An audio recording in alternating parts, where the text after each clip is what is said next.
I just got my hair transplant surgery completed yesterday, and today I thought I'd answer about a dozen questions that I got asked on Instagram about the surgery because I figured why not answer everything while I'm jet lagged and still in a little bit of pain from the actual surgery.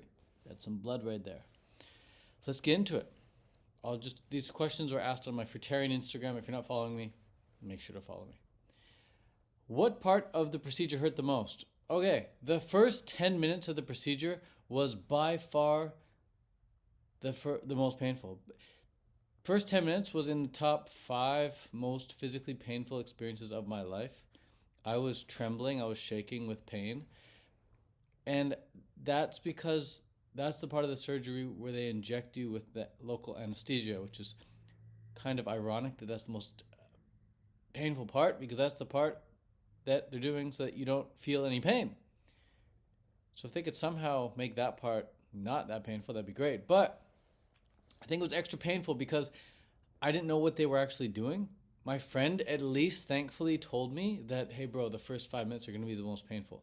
I had no idea until he told me that. But yeah, the first 5 minutes felt like somebody was taking a knife, a very sharp knife, like a razor blade, and just slicing my head. It was extraordinarily painful and it felt very wrong. I legit felt like I was being razor bladed on my head deeply.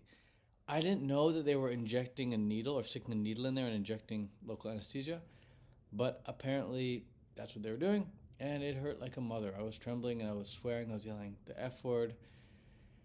And then whenever she would stop, I would like laugh for a little bit out of just sheer relief. So that was absolutely painful. They did the anesthesia again on the front, like 2 hours later, I believe. I'm not sure the time, was kind of all warped. But that didn't hurt as bad because the Xanax had kicked in. And we'll talk about the Xanax in a bit here. But yeah, I did take some Xanax first time in my life. Probably the last. Ruby asks, did it and does it still hurt? It only hurt during the anesthesia or whatever they call it, the numbing stuff they put in the head. Other than that, didn't hurt at all. Couldn't feel anything. Someone asks, a lot of people ask this, why? Your hair looked fine before.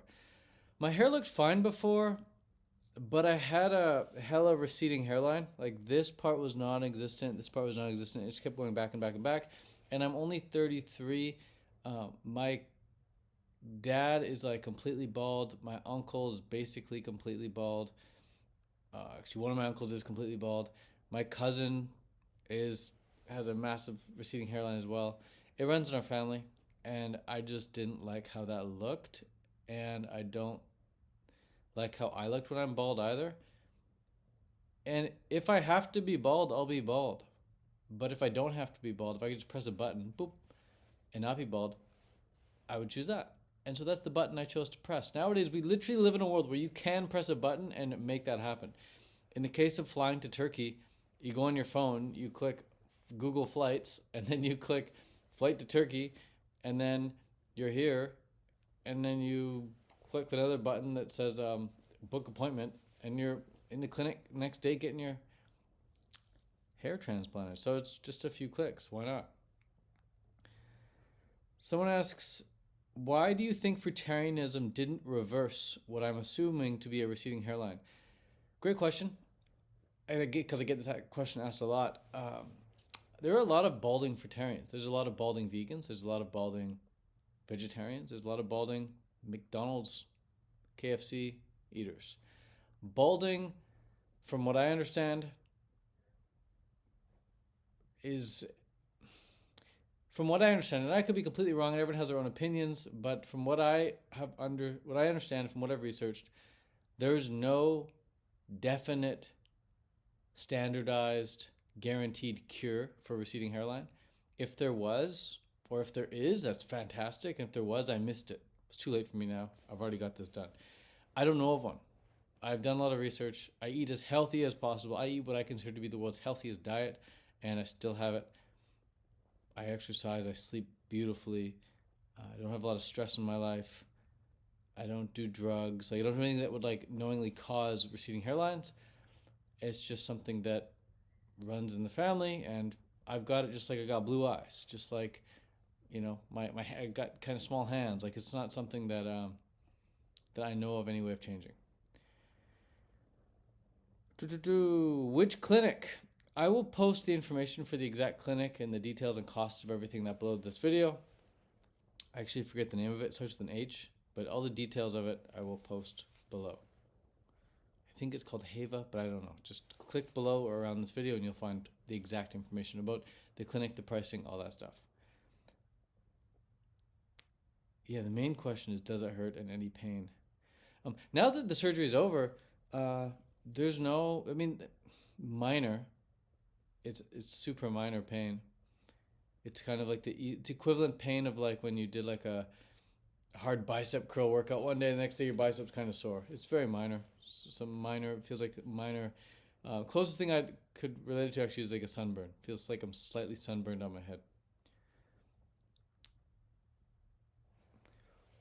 Why do you care about what you look like aesthetically? Why do I care about what I look like aesthetically?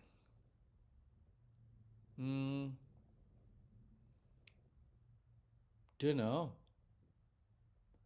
I like things that look good. I like women that look good. I like when a guy looks good, like when he's super fit, super cut. I like when I look good. I like when I can see my blue eyes. Like, I think sometimes my eyes are beautifully blue. And I look in other people's eyes. I met a beautiful girl recently, green eyes, one of those beautiful eyes I've ever seen. I even told her, I was like, you have the most beautiful eyes I've ever seen. I like beautiful things. I don't know why that is. That's a good question. I like beautiful looking cars, beautiful buildings, cute animals. I just like when things look good. So why do I care about what I look like aesthetically? I'm not quite sure the answer to that. I just do. And I look back at videos of myself and pictures of when I used to be overweight, or at least not lean, because most people wouldn't consider what I was to be overweight, but I would. So when I look back at my like fat pictures, I have no respect for that person that I'm seeing in the video or in the picture. I'm like, damn, that was a guy who was completely undisciplined. And then I see videos of pictures of me when I'm lean, and I'm like, I have respect for that guy. So I look at myself in the same way I would look at someone else. Like when I see someone who's really lean in the gym, I'm like, damn, bro, respect. Because I know how hard it is to be disciplined with the diet and training like that. I have so much respect for people who are lean. And then when I look at people who are overweight, I'm like, I don't respect your fitness at all. Because you clearly don't respect your fitness, or you clearly don't respect how lean you could be, chiseling that physique. So I don't know why I care. Some people don't care about that at all. I do. That's just me. Just like some people really care about really good dancers. I don't really care about really good dancers. Like, they're cool to watch, but whatever. Some people really care about really good ponds and lakes to fish in. I don't care about lakes and ponds to fish in. I'm not a fisherman. I like to swim, but I don't care about fishing. Some people just care about things that you don't care about. That's all. I care about looking as good as possible, but I don't obsess over it. I just try and maintain a lean physique. I don't want to go bald. That's about it. But if you know me, I'm not like super into fashion either. Like I wear pretty much the same white and black shirts all the time, same jacket, same shorts, same shoes. I'm not hella into fashion or anything. Next question. Is there no natural way? Like I said, not that I know of. Everyone's asking for the price and how painful it was. That was like the top question. Why'd you do it? How much is it? And was it painful? Those are like the top questions.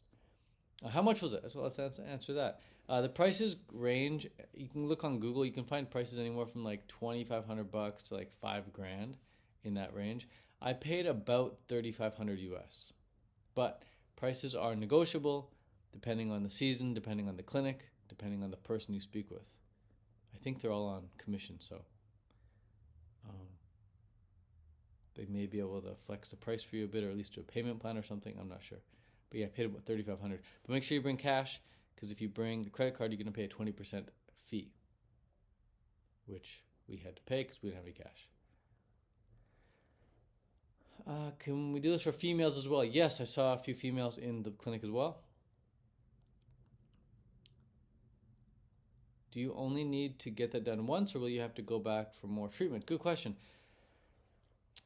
So the hair that didn't get touched, by the way it works, in case you don't know, is they pull hair from the back of my head. See, this is all hair that they pulled from.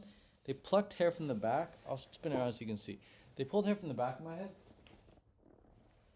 and then they put it here. This is called donor hair, and this is the harvest area where they pick the donor hair from, and they put it there. Now, the hair that's left over, the hair that's not touched, like this hair, right? The hair that has not been touched, that hair could and probably will eventually fall out. But this donor hair is, typically when people go bald, they lose all this, but then they keep that like back row. It's just like a natural phenomenon. My dad's like that right now. He's completely bald, but he has hair in the back there. That hair has like the highest or the longest lifespan. So they pick that out, they put it here. But over time, like I said, this stuff that hasn't been implanted, like the stuff that's naturally there, that'll probably fall out. So yeah, maybe in about 5, 6, 7 years, I'll go back and I'll pick more from the donor area. I'll pick more back there and put it up there. They also said they can pick it from my beard and my chest hair, but I don't have much chest hair, so it's not really going to work unless all of a sudden I start producing chest hair. Like my dad started producing chest hair when he was, I think, in his 40s, and I'm only 33, so maybe by the time I'm 40, this will be a big bushel of hair. Some people say I wax or shave my chest. I do not. It's just bare like that. And his back too. My dad started producing back hair when he was in his 40s, so I have no back hair either. So, yeah. Who did you do it with? I did it with my friend and business partner, Benny.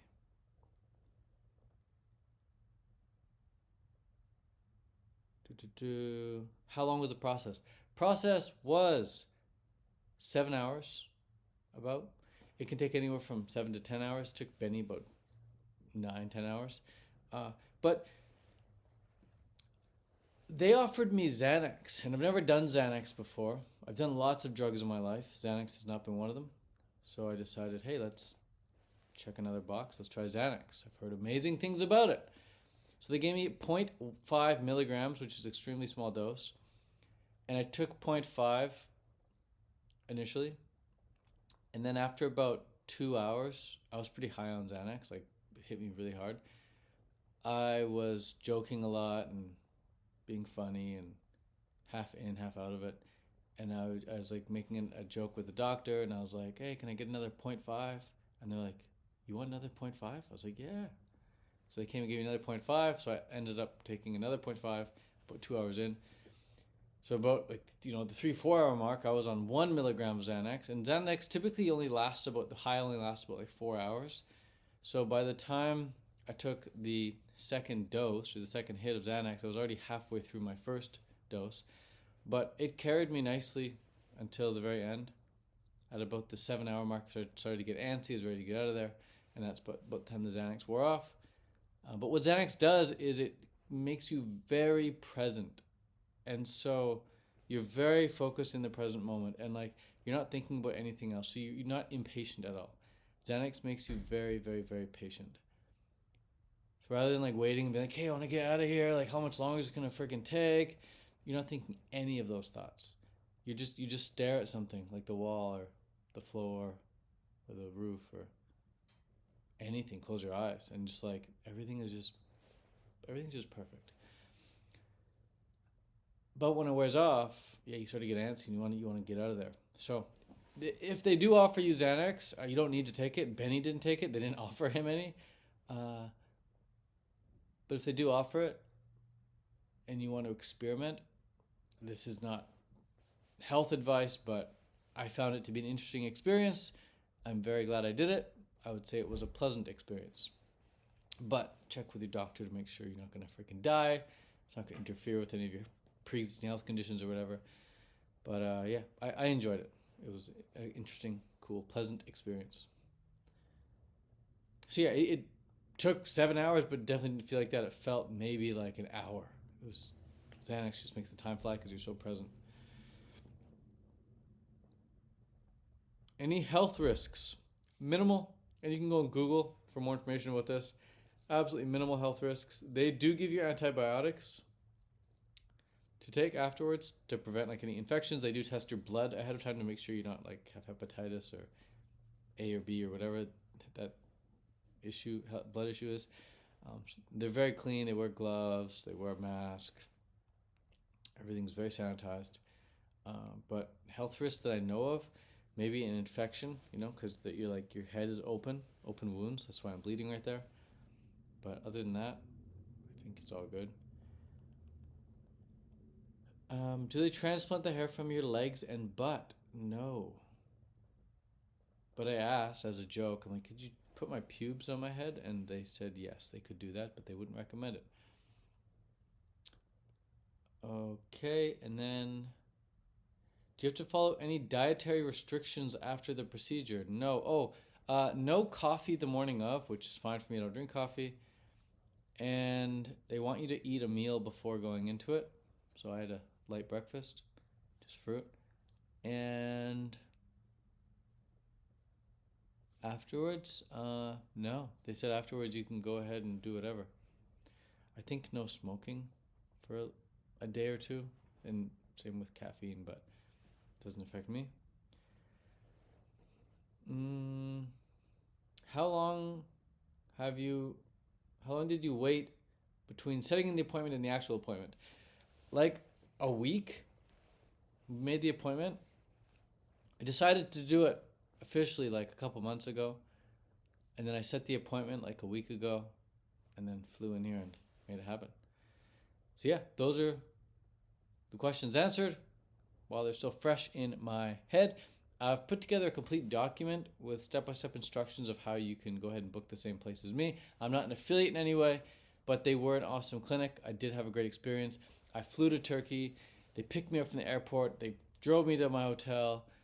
They covered the cost of food, transport. They covered the hotel. They then picked me up at the hotel the next day, brought me to the hair clinic, brought me back home to the hotel, brought me back the second day today for cleaning because this morning my head was covered in blood and they cleaned like most of it. This just started bleeding like couple hours ago. They gave me shampoo and everything I need to. They gave me this shampoo and cream to keep it clean. They're amazing. And then tomorrow or whenever I decide to leave, they're going to drive me back to the airport. So, great place. Highly recommend it. Hopefully this answered your questions. I would recommend, though, if you're thinking about getting a hair transplant, I'd recommend going on Google and YouTube and spending at least an hour or two doing a lot of research yourself. And then ideally, if you can, get on a Zoom call with some of the clinics, ask them all your questions so that you're not going into it completely uninformed. But the most helpful thing I got from talking to Benny was he told me, dude, the first 5-10 minutes are going to be the most painful. If I didn't know that, I would have been like, yo, what the frick is going on here? What are you guys doing in my head? This isn't cool. But I knew it was going to be bad, and so I was prepared for it. And I knew the Xanax was going to be there because the guy on the phone told me I was going to get some Xanax. I was looking forward to just chilling out with some Xanax because I've heard good things about that. So knowing that the first 5 minutes was going to be painful and knowing that I had Xanax on the way, that made the whole treatment absolutely amazing. But that's just my 2 cents. And I will post more update pictures and videos soon. Hopefully you found this helpful. Peace, ciao, adios. Check out the link below for more information. Bye.